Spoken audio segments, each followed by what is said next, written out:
Bonsoir et bienvenue dans ce nouveau live sur les relations conscientes.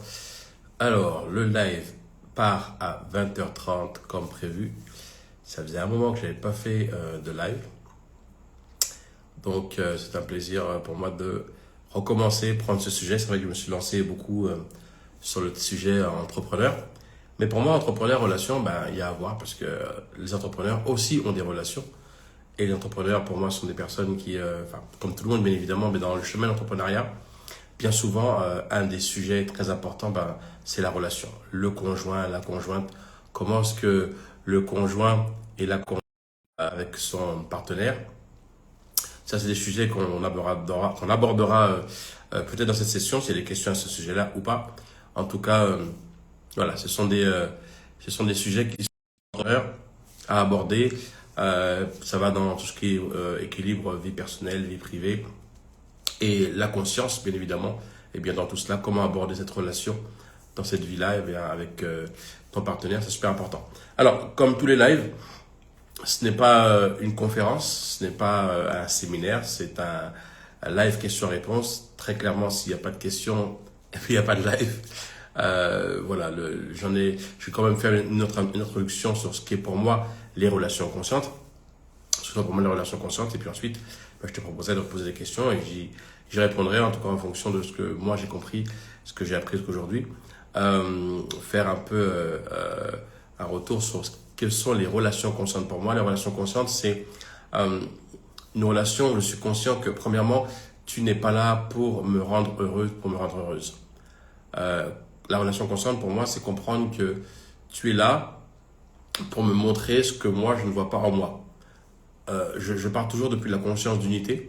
Donc ça veut dire que la conscience d'unité, nous sommes un. Si nous sommes un, le partenaire en face de moi, c'est une partie de moi, c'est une projection de moi, de l'intérieur vers l'extérieur. Donc j'ai la possibilité, au fur et à mesure des échanges et de l'interaction entre lui et moi, ou entre elle et moi, eh bien de me rendre compte de ce que je travaille en moi.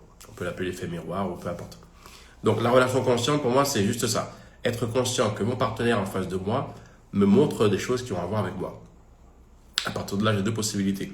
Soit effectivement en gratitude et me rendre compte que waouh, il y a une information pour moi, rentrer à l'introspection, faire un travail sur moi, ou alors de faire comme si ça n'existait pas et bien évidemment la tenir pour responsable, pour coupable des émotions que je vais ressentir.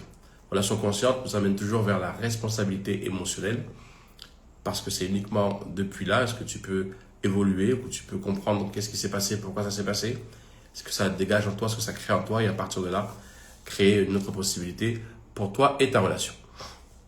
Donc, oui, la relation consciente, c'est quelque chose donc faut du courage, parce que le plus souvent dans les relations, en tout cas ce que je vois arriver des fois à la Greatness Academy ou dans les masterclass, c'est trouver des solutions pour le conjoint, trouver des solutions pour mon partenaire, comment je fais parce qu'il me fait ci, parce qu'il me fait ça, comment je fais, et non, c'est pas dans ce live-là. Dans ce live, c'est la responsabilité. Ok? Donc allez, on commence tout de suite. Là, il y a une question qui arrive. Mon partenaire est infidèle. Que montre-t-il de moi? Alors, ce sont une question classique. Mon partenaire est infidèle. Dans quelle mesure est-ce que l'infidélité de mon partenaire a à voir avec moi? Dans quelle mesure est-ce que le fait qu'il soit infidèle, c'est moi qui crée cela? Alors, depuis la conscience d'unité ou l'effet miroir, eh bien, on va voir que ce n'est pas tant l'acte en soi, c'est pas le fait qu'il te soit infidèle ou qu'il t'ait trompé ou pas avec quelqu'un. C'est pas ça en fait. Ce qu'il y a à voir, c'est ce que toi tu vois. Toi, tu vois l'infidélité. Et de comprendre qu'il n'y a que toi qui la vois. Parce que la personne ou les personnes, alors c'est vrai que j'utilise des termes un peu des fois qui énervent des personnes, mais on va appeler un chat un chat. Les deux personnes qui sont infidèles, selon toi, jusqu'à ce que tu les attrapes ou tu les surprennes, elles sont pas infidèles, elles sont juste en train de faire ce qu'elles ont à faire et elles sont heureuses. Ok? Elles pensent même pas à toi. Toi, tu arrives, tu vois cette scène, c'est toi qui découvres cette infidélité ou c'est toi qui découvres sur le téléphone portable l'infidélité. Toi, tu appelles ça l'infidélité. De but en blanc, si on va à qu'est-ce que ça dit de toi, eh bien, je dirais, dans quelle mesure est-ce que cette information a à voir avec toi? Ou est-ce que tu t'es toi-même infidèle dans ta vie? Ou est-ce que tu t'es infidèle dans ta vie? Ça ne veut pas dire que tu es nécessairement infidèle à ton partenaire ou à d'autres, mais ça peut aussi vouloir dire où est-ce que tu es infidèle avec toi-même? dans quelle partie de ta vie tu fais des choses que tu sais que tu ne devrais pas faire. Je donne un exemple. Dernièrement, c'était Maryse qui était dans un travail, dans un emploi qu'elle n'aimait pas du tout. Elle allait au travail réellement parce que c'était l'alimentaire, il fallait aller au boulot pour gagner de l'argent. Mais elle savait que c'est pas ce qu'elle voulait faire. Elle voulait jouer de la guitare. Elle écrivait, elle voulait jouer de la guitare, mais elle n'osait pas le faire. Elle restait dans le travail qui ne la concernait pas. Elle était infidèle à soi-même. Et c'est vrai que tu te dis, mais attends, mais ça ne peut pas être aussi simple, ou c'est vraiment tiré par les cheveux. Mais en même temps, il y a deux choses. Soit tu regardes comment est-ce que ça a à voir avec toi et tu te dis, ok, où est-ce que dans ma vie je suis ça parce que je suis conscient que c'est moi qui projette ça, ou alors directement tu t'en prends à lui. Dans la relation consciente, il n'y a pas deux solutions. Il y a ça à voir avec toi, point barre. Et si tu regardes vers toi, tu vas toujours découvrir que ça parle de toi. L'infidélité, elle a à voir avec où est-ce que toi-même tu es infidèle avec toi, ou est-ce que tu n'es pas, ou tu es infidèle dans la vie avec d'autres personnes aussi. Mais ça a toujours à voir avec toi. Alors, ma réponse pour toi, ce serait de voir où est-ce que dans ta vie, mais ça, il faut avoir un regard authentique sur toi. Il faut avoir un regard vrai, authentique sur toi. Où est-ce que dans ta vie, tu es infidèle à toi-même? Ou dans ta vie, ou qu'est-ce que tu fais que tu sais que tu ne devrais pas? Qu'est-ce que tu ne fais pas que tu sais que tu devrais faire? Et en ce sens-là, comment est-ce que tu vois que tu es infidèle à toi-même? Ok? L'infidélité n'est jamais le problème. Je le dis toujours dans les ateliers. L'infidélité en soi n'est pas le problème. Ok? L'adultère en soi n'est pas le problème. Parce que l'adultère, si, je prends un exemple. S'il fallait que tu as des enfants et tu es marié avec ton époux, ton épouse, et s'il fallait que pour sauver la vie de ton enfant, il fallait que ton épouse ou ton époux couche avec quelqu'un différent chaque jour pour sauver sa vie, eh bien évidemment que tu le ferais. Et là, ce serait plus un problème. Tu autoriserais ça, tu chercherais même des gens, un partenaire pour ton partenaire pour que ton enfant reste en vie. Donc, le problème, c'est pas l'adultère en lui-même. Ok? C'est pas le fait que la personne soit avec quelqu'un d'autre. Et là, on va arriver sur quelque chose de peut-être un peu plus profond. Ça a à voir aussi au fait que lorsque la personne t'a trompé, soi-disant, c'est pas ce qui est vraiment énervant. Ce qui est énervant, c'est quand tu rentres chez toi, après introspection, hein, quand tu rentres chez toi, ce qui t'énerve vraiment, c'est qu'est-ce qui a manqué de moi? Qu'est-ce que j'ai pas fait? Qu'est-ce qui a manqué de moi? Encore une fois, j'ai pas pu être à la hauteur. Encore une fois, j'ai pas pu être suffisant ou suffisante. Encore une fois, j'ai pas pu. Et ça, c'est une autre partie aussi d'introspection. Ça peut être par là aussi, tu te rends compte que maintenant, tu es en train de répéter un schéma où tu te répètes à toi-même, je ne suis pas assez, je ne suis pas assez, je ne suis pas assez. Et pour que tu puisses enfin le voir et changer le discours, eh bien, tu as expérimenté cela, c'est cet adultère. Mais le problème ici, c'est pas l'adultère qui t'énerve. Ce qui t'énerve réellement, c'est toi-même. Comment est-ce qu'encore une fois, tu as laissé ça passer? Comment est-ce que cette personne a été mieux que toi et comment toi, tu n'as pas été assez? Arriver à ces conclusions, c'est tiré par les cheveux. Là où beaucoup diraient non, mais ça n'a rien à voir. On avait un contrat, on avait un accord, il m'a trahi. Tout ça, c'est disponible. Tout ça, c'est disponible. Mais c'est pas dans la relation consciente. Dans la relation consciente, même si les premières émotions qui vont surgir et la colère, peu importe, va arriver, ok, on réprime pas, mais on reste pas dedans. On se responsabilise. Ok, qu'est-ce que ça dit de moi? Mais qu'est-ce que ça dit de moi? Ça ne veut pas dire comment je me culpabilise. Qu'est-ce que ça dit de moi? C'est pas la culpabilité. Qu'est-ce que ça dit de moi? C'est, ok, dans quelle mesure est-ce que, pourquoi est-ce que je suis en train d'expérimenter ça? Quelle information ça m'apporte? Rappelez-vous qu'on parle de conscience d'unité. La conscience d'unité, c'est ce que je vois, ce que j'expérimente, cette réalité qui est la mienne, que j'expérimente maintenant, n'a à voir qu'avec moi. Donc, ça a à voir qu'avec moi, ça m'appartient, c'est mon intérieur. Qu'est-ce qu'il y a pour moi comme information? Et seulement si tu es prêt à voir l'information pour toi là, alors tu pourras voir pourquoi est-ce que tu as été témoin de cet adultère. Maintenant, après que tu restes avec lui ou pas, ça c'est un autre sujet, que tu restes avec elle ou pas, c'est ta décision. Mais si jamais tu partais, sois bien clair que tu pars, parce que après avoir compris que ça n'a rien à voir avec lui ou elle, mais c'est ta décision. Parce que si tu pars en disant je pars parce qu'il ou elle m'a fait cela, à ce moment-là, sans avoir compris le pourquoi, eh bien ça se reproduit avec le prochain ou la prochaine. Ok? Alors, ça c'était la première question classique, l'adultère dans la relation. Une autre question, je ne sais pas si c'est la même personne. Mon partenaire, je ne mens pas, il ment. Ok? Qu'est-ce que ça dit de moi le fait que mon partenaire ment? Ça, c'est un classique. D'abord, on va tous le faire. Qu'est-ce que ça dit de moi? Que mon partenaire me mente souvent. Ok. Si ton partenaire te ment souvent et tu es dans une relation consciente, eh bien, ce que tu pourrais voir, c'est dans quelle mesure le menteur ou la menteuse que tu es, ben, tu l'assumes pas. Si je projette un personnage qui ment, c'est moi qui le projette. Donc ça part de moi. C'est que le mensonge est en moi. Si je suis en train d'expérimenter, si je vois le mensonge à l'extérieur, mais le mensonge est en moi. Je ne peux pas reconnaître quelque chose que je ne connais pas. Tu ne peux pas découvrir la couleur verte et dire c'est du vert si tu ne sais pas ce qu'est le vert en fait. Tu vas pouvoir nommer quelque chose que tu connais. Donc si tu expérimentes ton partenaire qui n'arrête pas de te mentir, et ça te dérange, eh bien, premier lieu, tu pourras regarder, voir dans quelle mesure tu es cette personne qui ment, mais qui ne l'accepte pas. Encore une fois, dans les ateliers, quand j'arrive à ce point-là, on me dit oui, mais moi je ne mens pas. Levez la main ceux qui ne mentent pas, et beaucoup lèvent la main, je ne mens pas. Et je leur dis par exemple, lorsque tu vas, si jamais tu es chez toi, et quand ta fille rentre en courant et elle se cache sur la table en disant voilà, il y a des psychopathes qui viennent pour la tuer. Et te demande où est ta fille, tu vas dire qu'elle est sur la table parce que tu n'es pas un menteur, parce que tu n'es pas une menteuse. Bien sûr que tu vas la défendre. Qu'est-ce qu'on dit, qu'est-ce qu'on voit là? On voit que le mensonge, eh bien, c'est des choses qui sont des traits humains et qui ont été montrés comme des choses négatives. Mais des fois, il a fallu mentir pour sauver la vie de certaines personnes. Il a fallu qu'on mente certaines fois pour sauver la vie d'une nation complète. Mais toi, si pour toi le mensonge est quelque chose de négatif et de foncièrement mauvais, tu vas te dire, moi je mens pas, je suis pas humaine. Parce que, encore une fois, les traits humains, il y en a 4200 et on les a tous.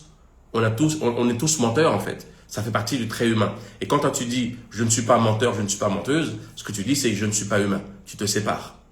La conscience d'unité, toutes les informations qu'on voit à l'extérieur ont pour un but précis, nous ramener à la complétude, nous ramener à cette plénitude. Nous sommes un. Okay?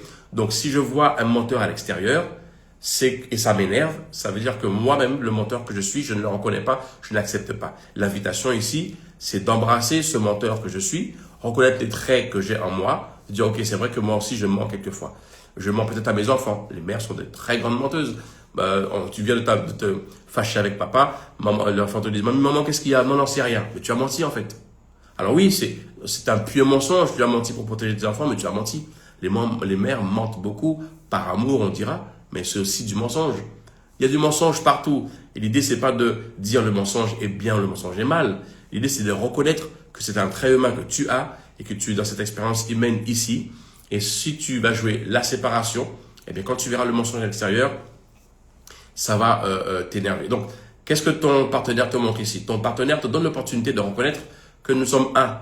Te donne l'opportunité de reconnaître qu'il n'y a pas de séparation. Te donne l'opportunité de reconnaître que tu t'es séparé de l'être humain que tu es en enlevant le mensonge, en disant je ne suis pas menteuse, et t'emmène à embrasser le menteur ou la menteuse que tu es et faire la paix avec ça. Immédiatement lorsque tu as fait ça, tu as fait cette paix avec toi, eh bien, tu ne la verras pas à l'extérieur. Qu'est-ce que ça veut dire? Ça veut dire que, en d'autres termes, il te donne l'opportunité d'embrasser ton ombre. Ok? On appelle ça une ombre. Ça veut dire que je ne veux pas être menteur, je veux pas qu'on voit que je suis menteur, je veux pas qu'on m'appelle menteuse, donc je dis je ne suis pas ça. Mais comme je cache cette partie de moi, eh bien, elle se montre à l'extérieur. L'idée, c'est que ton partenaire te la montre, tu la récupères, tu l'intègres à l'intérieur et tu fais un avec elle. Et tu dis je t'aime. Tu dis je t'aime, j'aime ce menteur, j'aime cette menteuse, en enlevant toute notion de bien ou de mal. Parce qu'en fait, le mensonge n'est pas ni bien ni mal. Le mensonge, c'est en fonction du contexte, ça peut être quelque chose de très très utile comme quelque chose de très très néfaste. Mais si tu vas te dire en disant, tu vas dans la vie en disant moi je ne suis pas comme ça, et tu dis moi je ne suis pas humain, tu te sépares et la vie t'amènera au travers de ton partenaire à te retrouver, à embrasser tes parts que tu as laissées à l'extérieur. Alors, relation consciente. Alors, je vois parce qu'il y a d'autres questions. D'autres questions. Tac, tac, tac. N'hésitez pas parce que c'est ce soir. Est-ce valable pour une amitié à sens unique? Une amitié à sens unique. Qu'est-ce que ça veut dire une amitié à sens unique? Une amitié à sens unique, pour moi, ce que j'entends, c'est que peut-être que tu donnes et la personne ne donne pas, comme tu attends.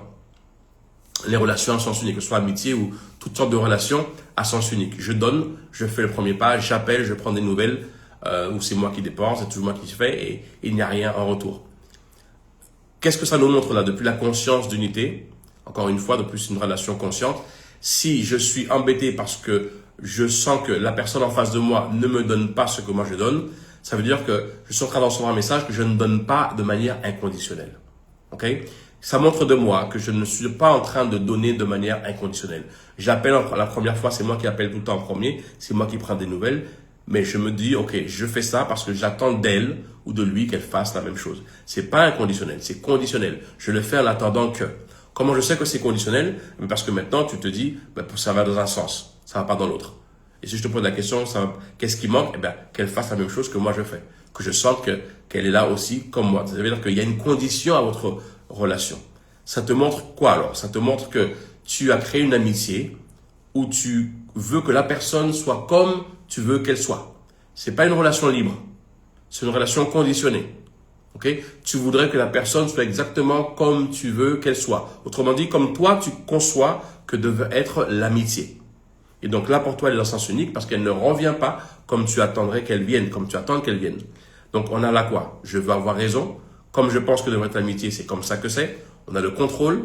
Ok, éventuellement, je vais lui dire, écoute, j'ai pas ce que je voudrais de ta part, tu devrais faire, ou la culpabiliser. Donc on a le contrôle, on a la manipulation, on a tout ça. Et on va avoir la frustration. Parce que depuis la tentative de contrôle ou depuis j'ai raison, c'est comme ça que doit être l'amitié et pas autrement. Et bien depuis là, je ne vais créer que forcément que de la frustration. Donc, quelle est l'information pour toi ici dans une relation unique? Eh bien, je t'inviterai moi à lâcher prise et accepter ton ami tel qu'elle est. Et s'il y a des manques chez toi, si tu aurais voulu que quelqu'un t'appelle, appelle. Qu'est-ce qu'on s'en fout si c'est toi qui appelles à chaque fois? C'est toi qui as la nécessité d'appeler, appelle. Je pourrais parier que ton ami peut-être t'aime d'une autre manière. Il y a un livre que je pourrais vous recommander, ça s'appelle les cinq langages de l'amour, ou les langages de l'amour, je sais pas comment ça s'appelle. Et ça montre comment est-ce qu'on a différentes façons d'aimer. Tu peux dire je t'aime à quelqu'un. Pour toi, je t'aime quand j'aime quelqu'un. Quand tu aimes quelqu'un, par exemple, tu dis je fais la cuisine. Quand j'aime mon partenaire, je fais la cuisine. Mais ton partenaire, dans lui, quand il aime, il fait des cadeaux. Donc toi, quand tu aimes, tu fais la cuisine, tu attends de lui qu'il fasse la cuisine. S'il fait pas la cuisine, tu diras il m'aime pas. Et lui, il fait des cadeaux, il te dit je t'aime. Mais comme tu fais pas de cadeaux, il dira toi tu l'aimes pas. Vous avez simplement un langage différent de l'amour. Et bien, dans les relations à sens unique, ça t'amène à te dire, ok, je suis en train d'attendre quelque chose de ce partenaire, j'aurais voulu qu'il agisse comme moi je pense qu'on devrait agir, donc qu'est-ce que je fais? Je lâche prise sur avoir raison, et je l'accepte comme il est. Je l'accepte comme il est. Et éventuellement, je peux avoir accès à la possibilité de connecter avec mes vrais besoins en fait. Parce que c'est pas simplement un besoin qu'il m'appelle, c'est pas un besoin simplement qu'il fasse comme je veux, c'est peut-être un besoin d'amour, un besoin d'écoute, un besoin d'attention, un besoin de parler. Et bien tout simplement manifester ça. Allô, j'ai besoin de te parler. Allô, j'ai besoin que tu m'écoutes. Allô, j'ai besoin. Sans avoir cette peur certainement qui souvent nous domine un peu, c'est cette peur de et si on me dit non, et si on me rejette, etc., etc. Donc encore une fois, les relations conscientes ouvrent un panel d'informations, de possibilités. Là, on a vu relation unique, potentiellement le contrôle. J'ai raison, une croyance qui m'emmène à croyance limitante. Pourquoi limitante? Parce que elle me limite dans le sens où je ne peux pas avoir accès à la relation que je voudrais avoir parce qu'elle est limitée par ma croyance qui dit que la relation devrait être comme ça et pas autrement. Donc cette croyance-là, dans ce cas-là, me limite. Et je dis que cette croyance est une vérité absolue, donc j'ai raison, et donc il y a une relation unique et je suis en frustration. Première étape, enlever le concept de relation ma croyance de la relation comme une vérité absolue. Donc je lâche la raison, j'accepte la personne comme elle est. Et je m'exprime, parce que c'est moi qui suis dans ce besoin-là, j'exprime ce dont j'ai besoin. Et le cadeau qu'il y a derrière, lorsqu'on travaille bien les relations conscientes, bien souvent lorsque tu arrives à exprimer tes besoins, finalement, eh bien c'est quoi exprimer ses besoins? Dans une relation consciente, ce qu'on reconnaît, c'est que les besoins qui ne sont pas exprimés lorsqu'on était jeune, lorsqu'on était bébé, on va dire, enfant, eh bien ces besoins, ils sont réprimés. Il y a des besoins qu'on a tellement demandé, on ne nous a jamais répondu, qu'on s'est dit, eh bien ça, personne n'est intéressé par cela, je vais le taire, et ça se trouve que si j'en demande autant, c'est que j'ai un problème. Et bien souvent, grâce à nos partenaires de vie ou nos enfants, on est amené à reconnecter avec ces besoins non satisfaits. Et bien lorsqu'on arrive à les exprimer, ces besoins non satisfaits, il se passe quelque chose de très intéressant, eh bien on va pouvoir les exprimer, et ça va nous emmener à comprendre en les exprimant que, attends, pendant que tu l'exprimes, tu dis, attends, mais c'est pas à lui de me donner ça, c'est à moi. Et là, c'est intéressant parce que là, tu vas reconnecter avec ce pouvoir de te rendre compte que tu es complète, que tu as déjà ça en toi et le réactiver. Et c'est là où l'évolution de conscience se fait. Et c'est là où tu vois l'intérêt de la relation consciente parce que elle a fait tout ce tour-là pour te ramener à récupérer, à réintégrer ce pouvoir qui était déjà là, mais le conscientiser. Ok? Donc voilà, mon invitation pour toi, c'est ça, lâche prise et accepter la personne comme elle est dans sa façon de t'aimer. Alors, est-ce qu'il y a d'autres questions? Ah, on a vu le menteur, on a vu l'adultère, on a vu la côté unique. Combien relations, hop, hop, hop, c'est ça. Send a request. Ah, ben voilà, tiens, request.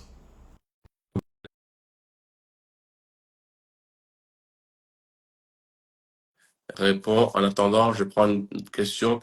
Même si j'accepte la menteuse que je suis, parfois je décide quand même de ne pas accepter le mensonge de l'autre, en fonction du degré du mensonge, car je me sens trahi.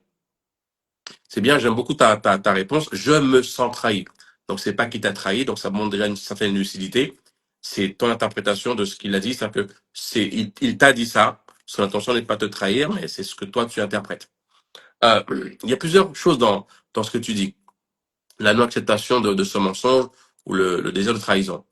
Bien souvent, il y a quelque chose qui dit au début des relations conscientes, quand on commence dans les premiers chapitres, eh bien, on se rend compte que les personnes souvent nous mentent parce on n'est pas prêt à entendre la vérité. Et on leur a fait comprendre qu'il y a des choses qu'on n'a pas envie d'entendre. Et bien souvent, bah, parce qu'on leur a dit qu'on n'est pas prêt à entendre certaines choses, ou parce qu'on le voudrait tellement qu'ils soient d'une certaine manière et pas d'une autre, et bien alors ils vont correspondre à à ce qu'on attend d'eux et de ce fait nous dire ce qu'on a envie d'entendre. Alors nous, on sait que c'est pas vrai. Au fond, on a envie d'entendre ça, mais en même temps, on sait que c'est pas vrai. On va se sentir trahi. Euh, Maintenant, le degré de mensonge, moi je t'invite à ne pas mettre de degré sur le mensonge. Mensonge, c'est mensonge, point barre. Parce que si tu mets des degrés avec les gens, tu vas mettre des degrés avec toi également. OK? Et tu vas te dire, c'est pas vraiment un mensonge. Un mensonge, c'est un mensonge. Tout ce qui n'est pas la vérité est mensonge. Mais encore une fois, le mensonge n'est pas quelque chose de négatif. OK? Si tu n'acceptes pas le mensonge, si pour toi c'est inacceptable et ça te met dans une situation de trahison, eh bien, je t'invite à connecter avec la trahison. Comment est-ce qu'un mensonge t'amène à la trahison? Et cette trahison, qu'est-ce qu'elle dit en fait? Qu'est-ce qu'elle te raconte? Euh, le schéma classique, c'est celui-ci. Je sens qu'il m'a trahi. OK? Et si je te pose la question, alors pourquoi est-ce qu'il t'aurait trahi, d'après toi? Et on va souvent arriver, ben, il m'a trahi parce qu'il me considère pas, parce qu'il me respecte pas, parce qu'il m'aime pas. OK? Et lorsqu'on va continuer la question, mais pourquoi il t'aurait trahi? Pourquoi il t'aime pas, en fait? Pourquoi il te respecte pas? Eh ben, on va arriver sur, il y a quelque chose qui va pas chez moi, il me manque quelque chose, c'est moi. Il y a quelque chose dont il n'y a pas assez. Ça fait donc, il m'a trahi parce qu'il m'aime pas, et il m'aime pas parce qu'il y a quelque chose qui va pas chez moi. Parce que si tout était parfait, il m'aimerait, et s'il m'aimerait, il me trahirait pas. Donc, on va toujours avoir cette descente-là. Ce qui est important là-dedans, c'est de ne pas rester sur le mensonge. Le mensonge, c'est le trigger. Le mensonge, c'est l'élément déclencheur. OK? Vis, pète ton câble, crie si tu veux crier, mais reviens dans la relation consciente et te dis, OK, qu'est-ce que je suis en train de me raconter? Le pétage de câble, c'est une réaction à une interprétation de ce qui se passe maintenant. OK, j'interprète qu'il y a une trahison, donc automatiquement, il y a une émotion qui se met, qui va être en cohérence avec ce que j'interprète qui se passe maintenant, et toute l'émotion et les actions et tout ce qui va derrière. OK? Maintenant, on reprend, on revoit, on retourne dans la scène, on dit, OK, qu'est-ce que j'ai senti? À trahison. OK, on commence à poser les questions, et on arrive à, il m'aime pas parce que je suis, un exemple, bête. OK. Qu'est-ce qu'on vient de dévoiler là? On vient de dévoiler une croyance sur ce qu'on pense qu'on est. Tu penses que tu es bête. Je répète, il m'a trahi parce il m'aime pas parce que je suis bête. Donc ça veut dire que tu penses que tu es bête. C'est pas quelque chose de conscient, ça. C'est pas question de conscient de dire ah je pense que je suis bête. Ok? Pourquoi c'est pas conscient? Parce que personne n'aimerait se traiter comme ça. OK? Mais qu'est-ce qu'on fait lorsqu'on on arrive à cette première conclusion? Ah, et bien souvent c'est l'enfance, on va pas se cacher, hein. On est en train de parler ici des choses qui se répètent depuis très longtemps. Et la première fois que tu as conclu que ben, maman t'avait pas amené à l'école ou t'avais pas amené je sais pas moi au patin à glace parce qu'elle t'aimait pas parce que t'étais bête, eh bien cette nouvelle te concernant ben ça t'a pas plu. Et c'est comme si tu avais eu honte de découvrir que tu étais bête. Et ce que tu as fait en fait à ce moment-là, ce qu'on fait tous, hein, on essaie de cacher le bête qu'on est. Et comment on le cache? Avec un masque. On met un masque sur la personne bête qu'on sait qu'on est. On se dit, je mets un masque comme ça, personne ne va se rendre compte que je suis bête. OK? Et ce masque, on le met tellement longtemps qu'au bout d'un moment, on oublie la personne qui est en dessous. Et on pense qu'on est ce masque-là. Un masque classique pour une personne qui pense qu'elle est bête, une personne qui va étudier, qui va être super sachante, qui va montrer à tout le monde qu'elle sait toujours tout, surtout, parce qu'elle ne veut surtout pas qu'on suspecte qu'elle est bête. Ok? Donc, elle a oublié qu'elle était bête, ou qu'elle pense qu'elle est bête, elle pense qu'elle est son masque, et tu vas vivre des événements qui vont te ramener à ta croyance première. Donc, comme, ah, il m'a trahi, pourquoi? Parce qu'il m'aime pas, mais pas parce que je suis bête. Et là, tu dis, waouh, je sais pas que je pensais ça de moi. Ça, c'est incroyable, ça. Waouh, waouh, j'ai mis le doigt sur quelque chose de super important. Eh ben oui, tu as mis le doigt sur quelque chose de très important parce que cette déclaration, je suis bête, tu vas pouvoir à ce moment-là la changer et de dire, non, ce n'est pas vrai, ce n'est pas la vérité de moi, et la remplacer par autre chose. Je suis intelligente. Et ça paraît simple, hein, mais c'est comme ça que ça fonctionne. La première fois, tu as dit, je suis bête, et ça a fonctionné. Tu te l'es cru, et tu as mis un masque. Et bien, lorsque tu arrives à mettre la main dessus, je suis bête, cette déclaration première, et la changer, ça fonctionne aussi dans le sens. Tu vas expérimenter une autre type de personne, un autre type de personne. Et tu sais quoi? Quand tu ouvres les yeux, tu regardes ton conjoint ou ta conjointe, celle qui t'a menti, ben, tu peux énerver contre elle. Parce que tu viens de découvrir quelque chose de formidable en toi. Tu viens d'avoir la possibilité incroyable de créer une nouvelle déclaration te concernant. Et cette opportunité, tu l'as eu grâce à qui? Grâce à lui, grâce à elle. Et quand tu te retournes vers cette personne, après avoir fait ce travail sur toi, dans ta chambre ou autre part, tu retournes et tu dis, c'est quoi? Merci. Parce que sans ça, je n'aurais pas mis le doigt là-dessus. Et ça, c'est la relation consciente. Je ne prends pas au premier degré. Je te saute pas dessus. C'est pas le but. Je comprends que tu viens de me donner une information. Si ça me pique, ça s'applique à moi. Si ça me pique, c'est à moi. Si ça fait mal à l'intérieur, ça m'appartient. C'est dans mon corps. C'est ma responsabilité émotionnelle. Et à partir de là, je vais dans ma chambre, je vais où je vais et je fais mon travail. Oui, avant, t'as pété un câble. Je ne parle pas de réprimer les émotions. Laissez sortir. Au bout d'un moment, reviens à toi. Parce que tu sais que ça va voir avec toi. Ok? Tu vas, tu fais ton travail. Comment tu sais que tu as très bien le travail? Eh bien, lorsque tu regardes cette personne et tu dis, oh putain, ah ouais, c'est bien, franchement, merci. Merci, parce que ça n'aurait pas été ça, je l'aurais pas vu, je serais passé à côté. Et là, tu sais que tu as switché. Là, tu sais que tu as mis le doigt sur quelque chose, sur un cadeau, en fait. Et c'est ça les relations conscientes, comprendre que l'autre personne, elle est juste là, inconsciemment, bien évidemment, des fois consciemment, hein, mais elle est là pour te permettre de toi d'atteindre des zones en toi que tu n'as pas encore explorées, en fait. Elle est là pour ça, elle est là pour te permettre de toucher des zones de toi que tu n'as pas encore explorées. Et oui, oui, oui, c'est dur des fois parce que ça dédouane l'autre. Mais l'autre n'existe pas, l'autre c'est toi qui l'invente en fait. Toi, depuis la conscience d'unité, c'est toi qui invente l'autre. Après, je parle de relation consciente lorsque tu adhères au concept de la conscience d'unité. Si nous sommes un, alors ta réalité c'est uniquement la tienne, c'est toi qui la projettes de l'intérieur vers l'extérieur. Je répète ça encore pour qu'on soit clair, ok? Si tu adhères à cela, c'est ok. Si tu n'adhères pas à ça, ce que je raconte, c'est des conneries. Ça n'a aucun sens. Maintenant, si nous sommes un et tu projettes de l'intérieur vers l'extérieur, comme le dit la science quantique, à ce moment-là, cette personne n'existe pas. Elle est juste là pour te permettre de te rappeler qui tu es. Réintégrer tes ombres blanches, noires, réintégrer toutes ta capacité de t'exprimer, qui tu es en fait. Et te ramener vers l'être authentique que tu es. À quoi ça sert la relation consciente? D'augmenter en authenticité, j'ai envie de te dire. Et t'accepter, d'arrêter d'attendre que l'autre te donne et comprendre que tu as déjà tout.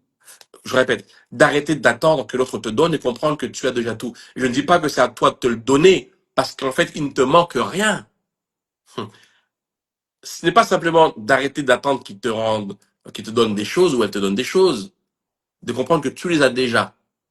Alors oui, on va pas à pas. D'abord, je reconnais que c'est pas à toi de me le donner, c'est à moi de me le donner, mais je me le donne pour me rendre compte que ça a toujours été là en fait. Ok? Et quand je me rappelle, je reconnecte avec cette complétude, waouh, je me rappelle qui je suis. Authenticité, liberté. Là, je me montre au monde tel que je suis, tu vois? Et grâce à qui? Eh ben, grâce à Bibi. Grâce à l'autre là. Tu connais son nom, avec sa grosse tête là. Ok. Alors, tac, tac, tac. L'autre question. Boum, boum. Merci et continue à mentir. Ok. Merci, je n'ai pas vu sous cet angle. Je vais creuser. Ouais, creuse, creuse, creuse. Et quand tu as fini de creuser, eh ben, creuse encore. Il y a toujours des choses à découvrir. On est infini. Le mensonge ne permet pas à l'autre de prendre une décision éclairée. Traverser la réalité des faits ne permet pas de prendre une décision en conscience. Encore une fois, je dis que moi, tout est information. Si tu persistes à le voir comme un mensonge, comme une trahison, tu verras plus de ça. Ok? Prenons maintenant dans l'autre sens. Et je ne dis pas ça pour excuser l'autre. Mais bien souvent, un mensonge, c'est simplement, je ne sais pas comment te dire cette chose-là. C'est un travail que je fais avec les hommes, par exemple. Lorsque les hommes me disent, voilà, ben, je suis rentré à la maison, j'ai pas pu dire à ma femme que je joue au domino pour un classique, et j'ai inventé un message comme quoi, j'ai inventé un mensonge en disant, ma roue s'était crevée. Et tu dis, ok, qu'est-ce qui s'est passé là? Je dis à cet homme, ok, raconte-moi qu'est-ce qui s'est passé. Et qu'est-ce qu'il me raconte? Mais si je lui dis ça, elle va péter un câble, en fait. Si je lui dis ça, elle va s'énerver. Encore une fois, je suis pas en train d'excuser le mensonge. Je demande simplement l'autre côté du rideau, ok? Donc, il y a un homme qui me dit, ben, en fait, si je lui dis, ça va être la merde, en fait. Elle va péter un câble. Et je lui dis, alors, ok. Et qu'est-ce qui se passe si elle pète un câble? Eh ben, ça va être insupportable, elle va s'énerver, elle va bouder. J'ai dit, et alors, c'est le bout de problème. Et si ça continue, comme ça, c'est susceptible, eh ben, il se peut que la relation se termine. Je dis, OK, on met le doigt sur quelque chose là. En fait, tu as menti pour éviter que la relation se termine. Encore une fois, je suis pas en train de justifier. Je t'explique comment l'autre, des fois, ben, peut réagir. Et donc, lui, cet homme se dit, OK, je préfère mentir pour que la relation ne se termine pas. Ou je préfère mentir pour pas qu'elle m'abandonne. Je ne justifie pas. Mais je suis en train de te dire ici que des fois, toi, tu penses que c'est une trahison et c'est simplement l'autre qui veut pas te perdre, en fait. Au-delà de ça, moi, quand je continue avec cet homme, moi, je le confronte. Je lui dis, écoute, euh, quand est-ce que tu vas affronter, en fait, quand est-ce que tu vas confronter cela, confronter cette peur? Comment est-ce que la peur de perdre l'autre t'emmène à ne pas être fidèle à toi-même, ne pas être honnête avec toi, en fait? Quand est-ce que tu vas être capable de dire, voilà, tu sais quoi? Eh ben, j'étais en train de jouer au domino. Et comme je dis aux hommes, 99% des cas, elle le savait. Elle sait quand tu mens de toutes les manières. Elle le sait.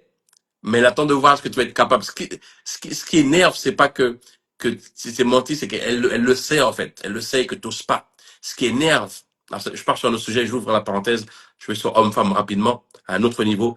Ce qui énerve la femme, c'est pas que l'homme ait menti. Ce qui énerve la femme, c'est que l'homme n'ait pas cette authenticité, cette posture de dire, tu sais quoi, j'étais joué au domino, il y a quoi? Mais pas depuis le manque de respect, depuis, ok, je peux lui faire confiance. C'est depuis là, en fait. C'est un jeu masculin et féminin. Encore une fois, j'ouvre une parenthèse. Mais c'est ça, ce que je dis aux hommes, c'est ça, en fait. Ce que ta femme attend de toi, même si elle s'énerve, c'est pas grave. Mais qu'elle peut compter sur toi. Compter sur toi, ça veut dire la vérité, en fait.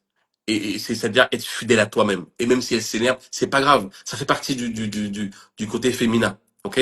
C'est OK. Mais toi, elle attend de toi que tu sois fidèle à toi. Donc, j'ai ouvert cette parenthèse juste pour te dire que derrière, des fois, tu as un homme ou une femme qui a juste peur de te perdre, qui a juste peur du conflit. Mais il n'y a pas un désir de trahison derrière. Et je te dis ça pour que tu puisses comprendre que ça, c'est purement ton interprétation, cette trahison. OK? Donc, ne t'attarde pas sur les faits, ne t'attarde pas sur le déclencheur, attarde-toi sur ce que tu ressens lorsque parce que tu apprends que cette personne ne t'a pas dit la vérité. Attarde-toi là-dessus, c'est le plus important. Et va au fond, et va à l'introspection, et va à l'intérieur. Il n'y a que ça qui est réel, ce que tu ressens. Parce que ce que tu vois et interprètes, c'est pas réel. C'est que toi qui le vois. C'est ta réalité. L'autre personne en face, elle a une autre histoire. Et s'il y avait quelqu'un qui était témoin de ça, elle raconterait encore autre chose. Ce qui veut dire que chacun des personnages, des protagonistes ont leur propre interprétation. OK? Alors, est-ce qu'il y a eu d'autres questions? N'hésitez pas, n'hésitez pas. Il nous reste encore quelques minutes. Peut-on aimer deux personnes en même temps? Aïe! Bah oui, pour moi, oui. Pour moi, on est un. Donc, à partir du moment où on s'aime, on aime tout le monde. Deux personnes en même temps, après, quel amour? Si tu parles d'avoir deux relations en même temps, allez, je vais te parler de moi, très clairement. Euh, j'étais quelqu'un qui était pro relation libre. Et je pense encore qu'on peut aimer plusieurs personnes et qu'on pouvait avoir des relations euh, avec d'autres personnes. Je le pense parce que je pars d'où est-ce que c'était, comment c'était avant. Avant, on était en mode tribu. Et tout le monde était avec tout le monde. Il n'y avait pas mes enfants, il y avait les enfants de la tribu. C'est un concept, ok? Soit. Et puis ensuite, on est devenu sédentaire, on a commencé à mettre maman, papa, monsieur, madame, et puis il y a plein de concepts qui sont rentrés dans la relation. Le mariage est arrivé. D'ailleurs, le mariage, beaucoup de personnes ne savent pas ce que c'est. À la base, un mariage, c'est un contrat. C'est pas une histoire d'amour. L'amour est arrivé, le romantisme est arrivé bien après. Mais bon, ça, c'est encore autre chose. Et donc moi, je suis arrivé à avoir ce style de vie, de dire ok, ben, je peux aimer plusieurs personnes en même temps, comme je peux avoir plusieurs relations.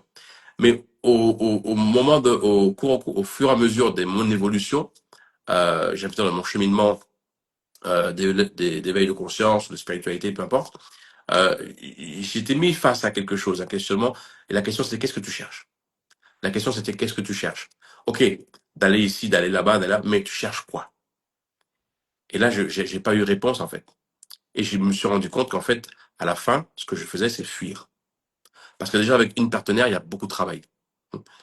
Et donc, ce que je faisais, en pensant que non, je suis libre, je peux aller là, je peux aller là, je peux aller là, ce que je faisais, c'est fuir, tout simplement. Et donc, dans ce travail, j'ai pris conscience que c'était pas interdit, c'est pas que c'est interdit. Je m'interdis pas, moi, aujourd'hui, de dire, je ne peux pas aller avec quelqu'un d'autre. Je pourrais si je voulais. Mais aujourd'hui, si je voulais le faire, je me posais la question. Qu'est-ce que tu cherches que tu penses que tu n'as pas déjà? Pas dans l'autre, hein. Pas dans mon épouse, mais même en moi déjà.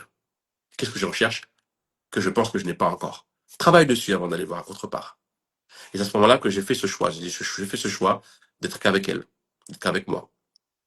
Donc, pour répondre à la question, oui, je pense qu'on peut aimer plusieurs personnes. Je pense qu'on est capable de le faire. Euh, voilà, maintenant, qu'est-ce que toi, tu vas faire par rapport à ça? Et je dis que si tu faisais le choix de le faire, bah, je t'invite à faire en sorte que les deux personnes soient au courant. Parce que moi, j'ai souvent fait ça. J'ai dit oui, mais je peux, mais les partenaires des partenaires n'étaient pas au courant. Ouais, c'est pas la même chose. J'ai payé le prix cher pour ça. Ok. Moi, je pensais que j'étais le mec authentique, honnête. Moi, je dis tout. J'ai quatre, cinq copines. Mais les copines avec qui avaient des copains et les copains n'étaient pas au courant. Donc, c'est pas cool. C'est pas cool. Donc, si tu vas faire cela et que quelque chose d'ouvert, toutes les parties sont au courant, je pense qu'on a la capacité d'aimer ces personnes-là. Et si ces personnes-là sont toutes au courant et OK avec ça, pourquoi pas? Ça, c'est ma vision. Mais aujourd'hui, moi, j'ai compris que si j'étais amené à éprouver ou à avoir besoin de quelque chose, je me posais la question, qu'est-ce que je cherche que je n'ai pas là maintenant là? Parce que j'avais cette idée de me dire, ben, je peux compléter. Elle n'est pas comme ça, mais l'autre, elle est comme ça. Mais ok, mais qu'est-ce que je cherche dans ce comme ça? Eh bien, à moi de me le donner moi-même. Je me rends compte que c'était déjà là. Et je m'évite plusieurs rendez-vous, je m'évite tellement de choses, j'économise tellement également. C'est une vie différente. Ok?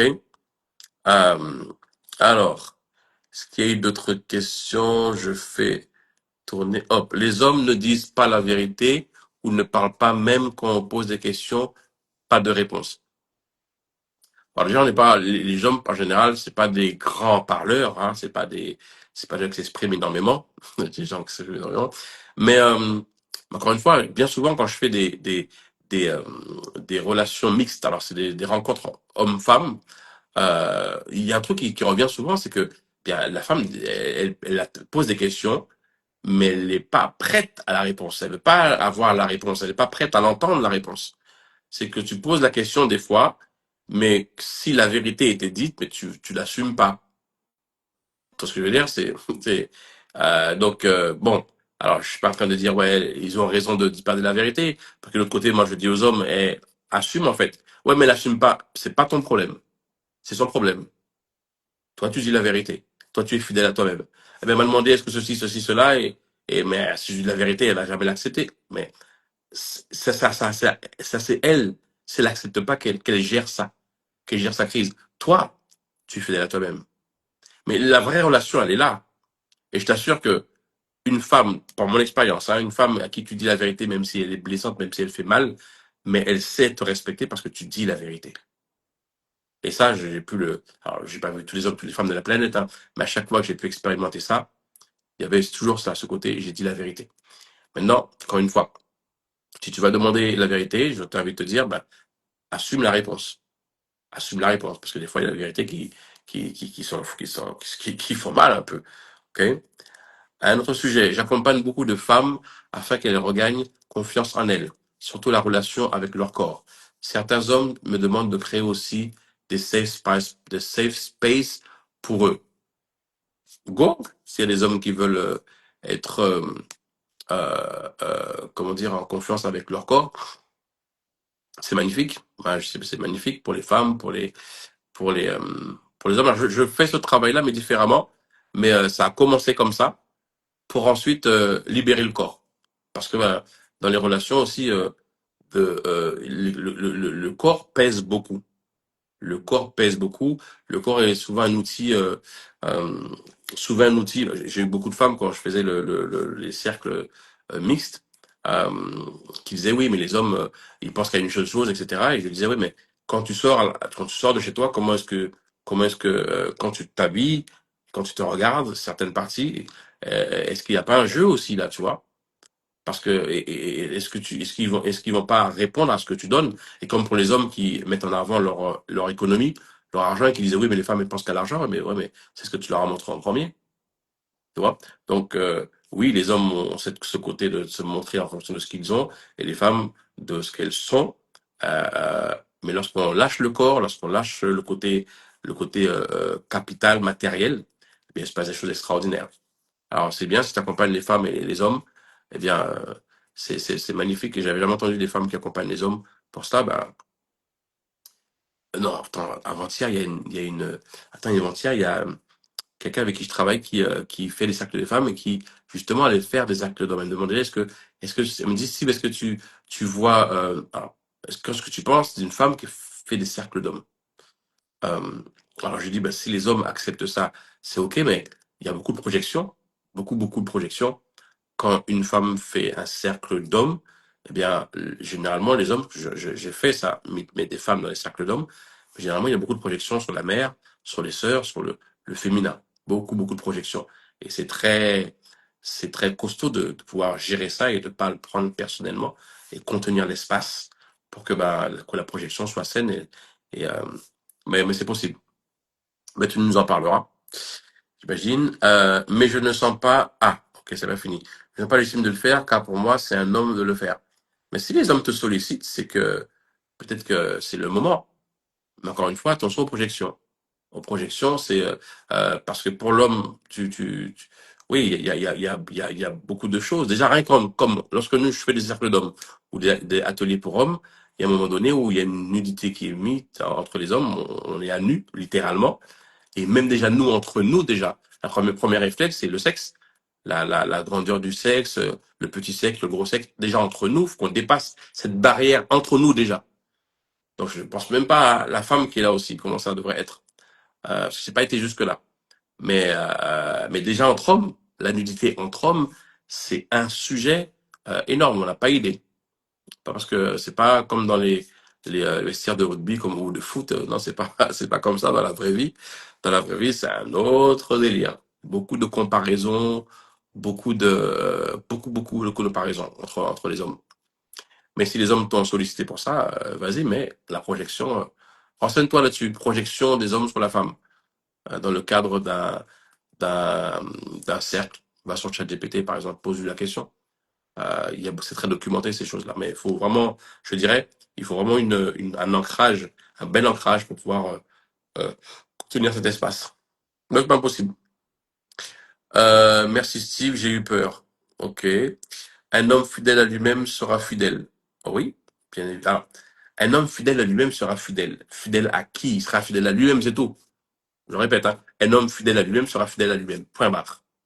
Dans la relation consciente, il n'y a pas le concept de fidélité. S'il vous plaît, cherchez dans le dictionnaire qu'est-ce que ça veut dire fidélité, loyauté. Les mots comme ça qui sont inventés, tu peux pas être loyal à quelqu'un. Si tu es loyal à quelqu'un, tu n'es plus loyal à toi-même. Tu peux être loyal à toi-même, tu peux être fidèle avec toi-même, pas envers quelqu'un d'autre. Le mariage, bien souvent, les relations, elles sont vécues sans être remises en question. Je me marie avec un tel, mais je ne sais même pas d'où vient le mariage. Le mariage, c'est un contrat. Qui dit contrat dit obligation. Déjà, l'énergie, là, il y a un problème. Je dis pas que le mariage, c'est mauvais. Je dis, lorsque tu vas te marier, remets en question la définition du mariage et crée la tienne.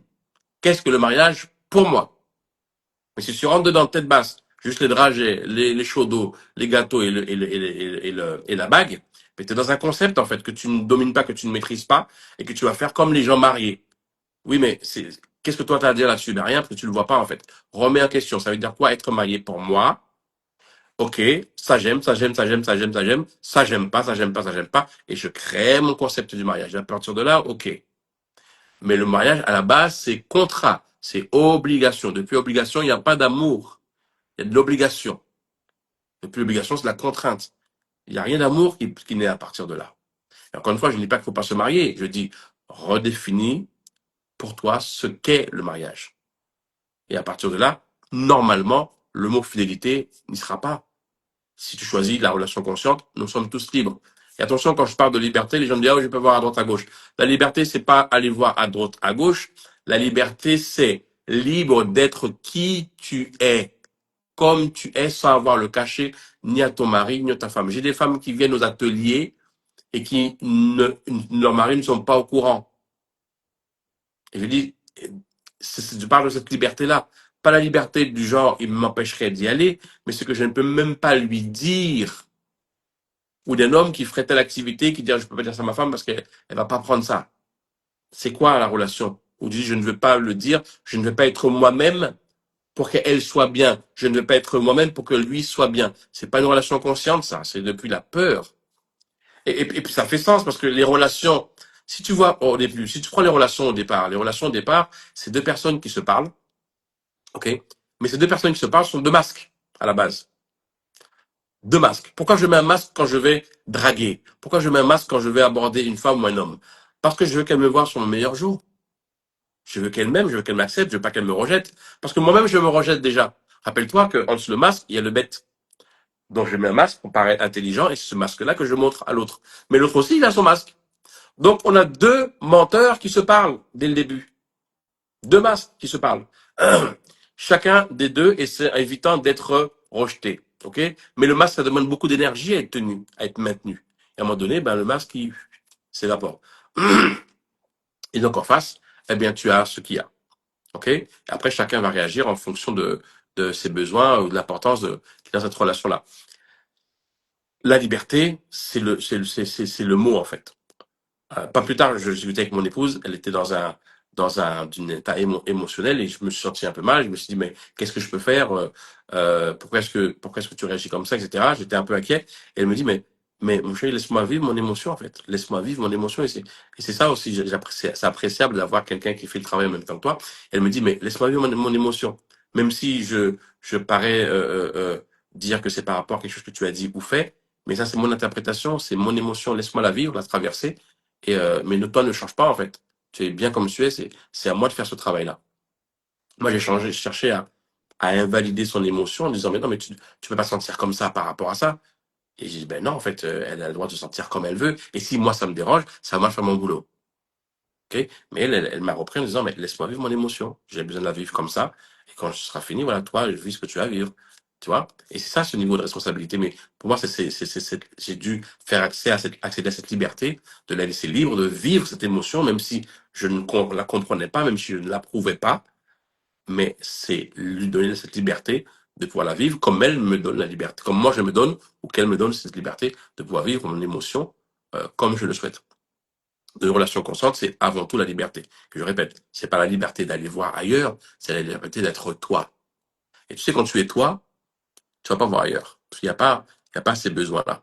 C'est différent quand et toi, tu transcendes tellement de choses, tu transcendes des manières d'être, tes besoins sont différents, c'est comme pour les hommes que j'accompagne pareil, même les besoins de sexualité, la simple mécanique de la pénétration, de l'éjaculation est transcendée, on arrive sur d'autres niveaux de cette énergie sexuelle est utilisée pour la création. Ouais, c'est l'autre chose, c'est pareil. Quand tu arrives sur ces niveaux-là, eh bien, ce sont d'autres besoins qui sont là. J'espère à créer et construire une relation durable. Lors de la rencontre, tu conseilles de laisser faire la rencontre ou de demander et exprimer assez rapide les intentions de la rencontre. Alors, moi, dans une relation où les deux personnes se rencontrent pour la première fois, euh, je dirais sois toi en fait, sois toi-même. Euh, ne prétends pas que tu vas savoir en 2-4 est-ce que la personne est bonne pour toi ou pas parce que tu te connais déjà pas toi-même. Comment tu prétends connaître d'autres personnes? Ok? Maintenant, moi, sur un plan spirituel, je dirais qu'il n'y a pas de hasard que des rendez-vous.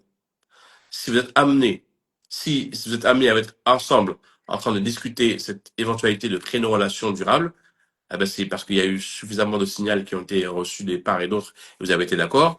Et à partir de là, ben, j'ai envie de te dire, si tu le sens, go, ne te pose pas de questions. Il n'y en a pas un ou une mieux que l'autre, de toutes les manières.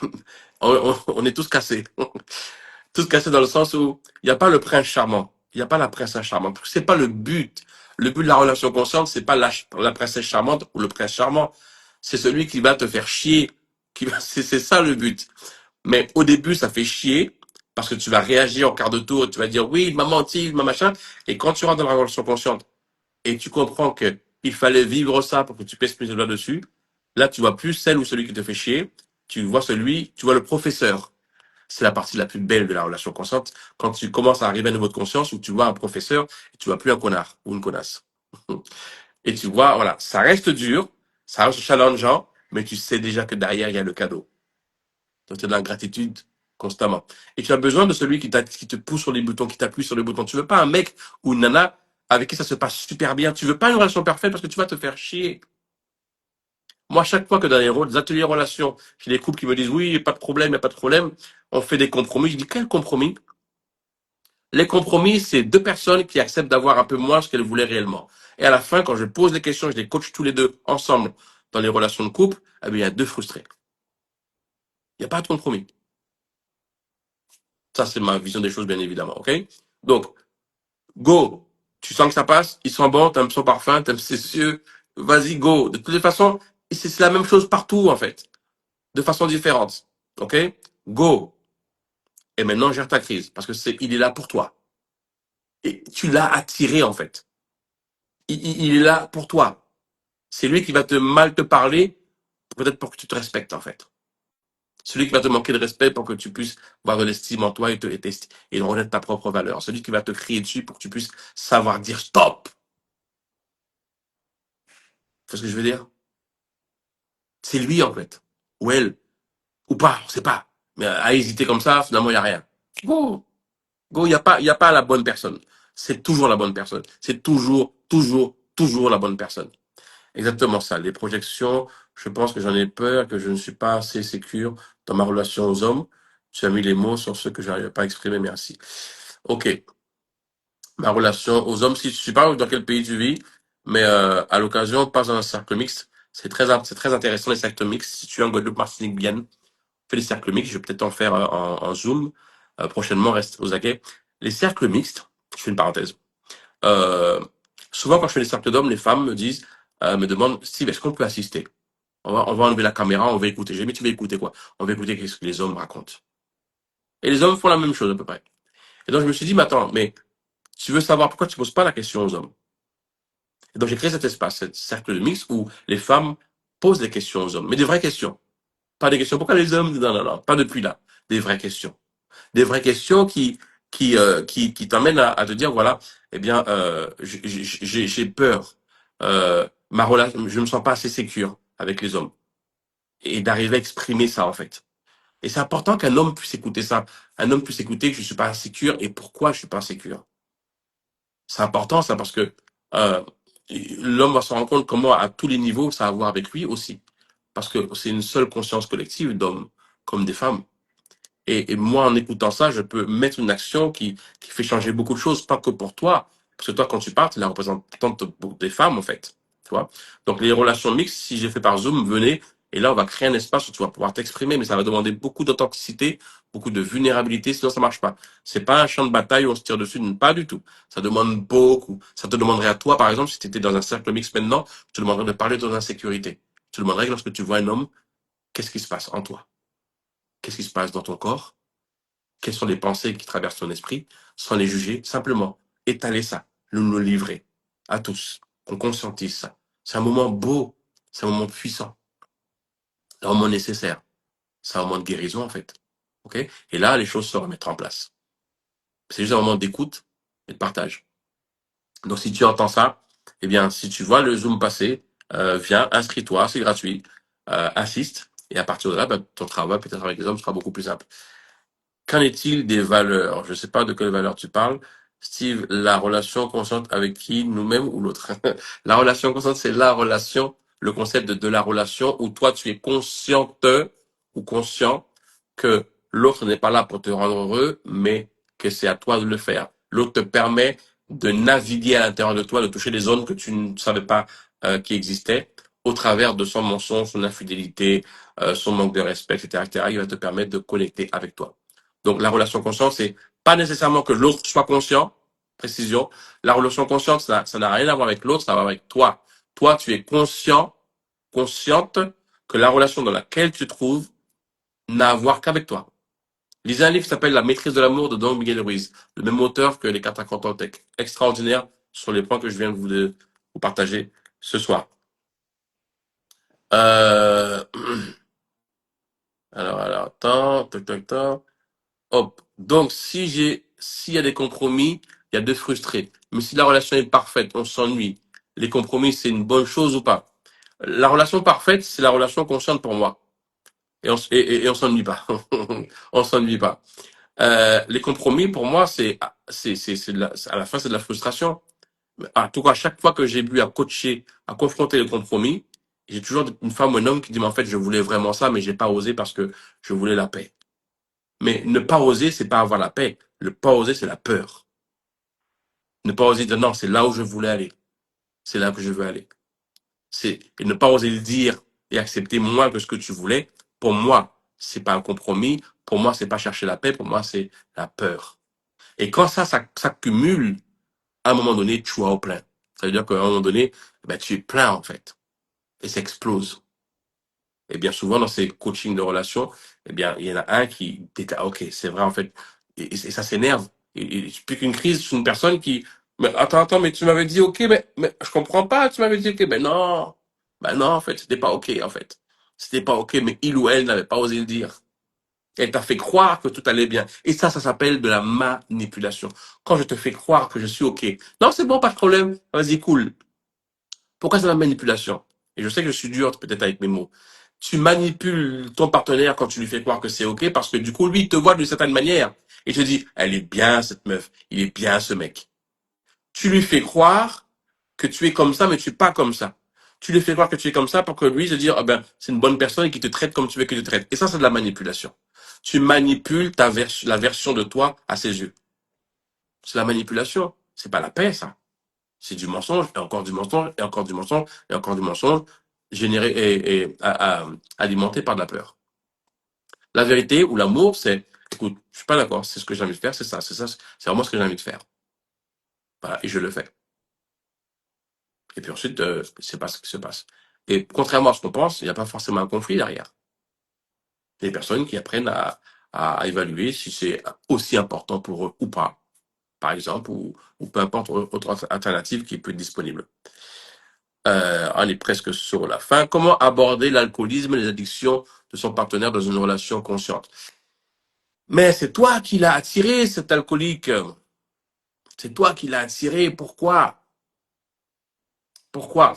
La dernière fois que j'ai parlé de ça dans un couple, pourquoi mon partenaire est alcoolique? Eh bien, c'était que son père je sais pas que c'est ton cas, son père est alcoolique et elle a jugé son père par rapport à son alcoolisme, elle est tombée sur un homme alcoolique et inconsciemment, on a une petite fille qui est avec un homme alcoolique qui se dit, celui-ci, je vais le réparer. Et on a la sauveuse qui arrive. Je suis là pour le sauver. C'est pas conscient, mais je suis là pour, en fait, je veux réparer mon père. Je veux en faire un bon père. Encore une fois, je ne dis pas que c'est ton cas, mais ce que j'amène ici, c'est que c'est toi qui attires cet homme dans ta vie. Il est là pour une raison. L'alcool est dans ta vie maintenant au travers de lui pour une raison. La question, ça pourrait commencer en te disant, pourquoi? Qu'est-ce que je ressens quand je regarde cet homme boire? Ou quand je vois cet homme sous l'influence de l'alcool, qu'est-ce que je ressens quand je le vois? Et connecte bien profondément avec ça, en fait. Connecte avec qu'est-ce que tu vois et tu ressens. Et si tu pouvais écrire un papier, mais sois honnête. Sois honnête, sois authentique. Écris. Même si c'est des gros mots, même si c'est des insultes, écris tout. Écris tout. Parce que ça, cet alcoolisme-là, il est là pour te permettre de sortir des choses. OK? À tous les coups, si tu fais bien le taf, quand tu ressors de là où tu étais, la réalité est autre. Pourquoi? Parce que comme tu as fait le travail que tu devais faire, ce que tu expérimentes à l'extérieur est totalement différent. Ça paraît magique, mais c'est pas magique. C'est que nous créons réellement notre réalité en fonction de ce que nous avons à l'intérieur. Mais si nous n'avons plus rien à l'intérieur qui demande à être vu, alors tu ne le vois plus. OK? Et tu peux avoir carrément quelqu'un qui du jour au lendemain arrête de boire. C'est pas lui qui est alcoolique. C'est toi qui demandes à avoir ça dans ta vie. Maintenant, la question, c'est pourquoi? Les relations conscientes, c'est dur comme ça. C'est zéro l'autre. C'est tout moi. Alors, on pose la question, mais si on me tape, je dois rester. Non, non. Toujours ta sécurité, avant tout. L'amour, c'est ma sécurité, avant tout. Mais je me mets en sécurité, je me retire, mais je ne me retire pas parce qu'il m'a fait ça seulement. Je vais aussi comprendre pourquoi ça. Parce que je ne comprends pas, je dis que je pars à cause de ça uniquement, eh bien, ça se répète dans ma vie sous l'autre forme. Ok. Celui qui me parle mal, pour que je lui dise stop, ok, mais j'ai envie de dire c'est un stop définitif. J'ai envie de pourquoi il me parle mal si moi, je fais attention à ma façon de lui parler. Mais des fois, il peut te parler mal parce que tu te parles mal toi-même, en fait. Un truc classique qui nous échappe des fois. Tu es en train de te maquiller, n'importe quoi, ou de t'habiller, ou de conduire, tu loupes une sortie, tu dis, oh putain, quelle conne. Comme ça, tu t'es maltraité, en fait, tu t'es mal parlé. Alors, je prends un exemple léger.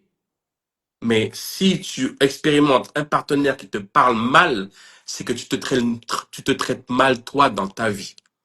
Mais des fois, c'est subtil. C'est pas forcément que tu te parles mal. Ça peut être ton alimentation. Ça peut être des choses que tu fais qui font pas du bien à ton corps. Ça peut être un travail que tu fais qui te fait du mal. Ça peut être une relation avec ta mère, avec quelqu'un que tu acceptes. Ça peut être tellement de choses. Mais ça te montre surtout ce que tu fais déjà toi. Ça n'a rien à voir avec la personne, ça a à voir avec toi. C'est un reflet de ton intérieur vers l'extérieur. Depuis la conscience d'unité, nous sommes un et je reflète de l'intérieur vers l'extérieur.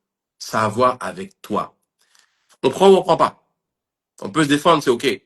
Mais si on va vers la responsabilité, si on va vers la conscience d'unité, alors la personne qui est en face de moi est un déclencheur. Si ça me fait mal, ça a déclenché quelque chose qui était déjà en moi. Et ça me permet, moi, d'aller travailler et découvrir ce qu'il y a à libérer ici. Effectivement, comment aborder l'alcoolisme, surtout aux Antilles, où c'est banalisé. C'est, c'est, c'est, chacun son alcoolo dans sa maison et chacun sa responsabilité. Moi, j'ai pas expérimenté ça, donc je peux pas te dire que c'est banalisé.